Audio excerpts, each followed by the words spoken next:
Okay, so we're back in the codification.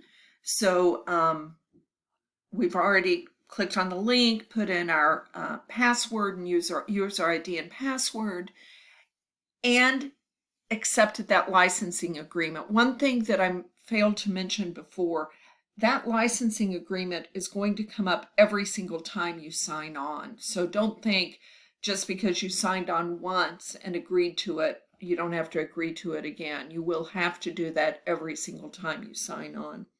So let's look at 2 or 3 more examples in this video. Let's assume that we need information about treasury stock, but we really don't know much about it. So we've come into the codification to learn what we can about treasury stock, just basically a general understanding. First question becomes, what area do we want to browse in? Now, treasury stock, you'll remember, is the stock that we purchase back from our stockholders. So we're effectively buying our own stock back. So that sounds to me like it's related to equity. So we're going to go to the area for equity. There is one topic, 505, and so we'll go in there, and if you look at the options, the subtopics, you will see that 30 is treasury stock. So therefore we can go to treasury stock and learn everything that we can about treasury stock. Now, if we're wanting just some general information, then we may want to go to this section 05, which would be overview and background. And notice if we click on that, then it will bring up all the different paragraphs. Remember, we talked about area, topic, subtopic, section, and then paragraph. So in this case, 05 is our section, and then it'll bring up down below the various paragraphs. Okay, so let's assume a different situation. Let's say that we're trying to find some information on asset retirement obligations, AROs. And you may remember from intermediate that applies to environmental remediation, and it applies specifically to liabilities when we have improperly used assets that have resulted in environmental harm. So obviously we have a liability, so it might make sense to start first with liabilities.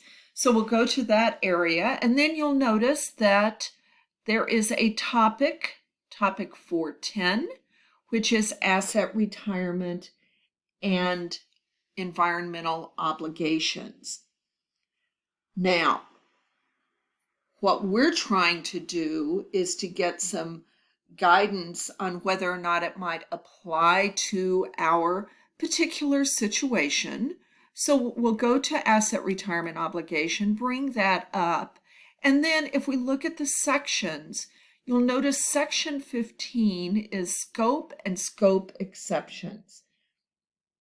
So if we're trying to determine whether or not our situation is covered by this particular area and topic of the codification, the scope and scope exception is the place we want to go. And so we would click on that, go into general, and then go in and determine whether or not our particular situation was covered by this area of the codification.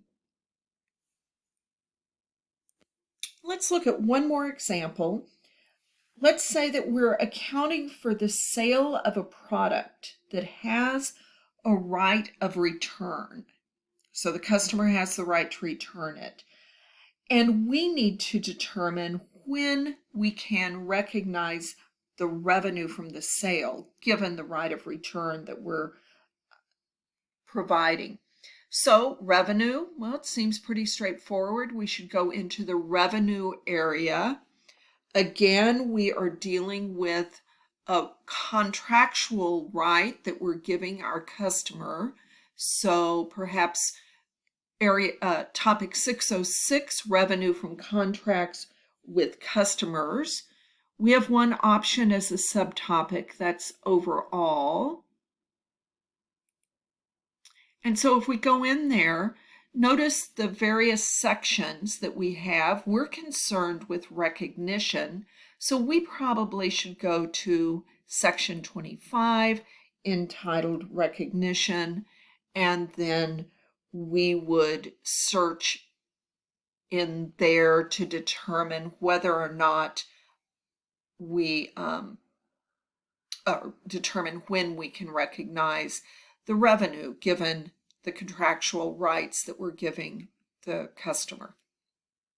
So again, these are just a few examples, and you will be given opportunity in your practice exercises and in the discussion forum to do more work.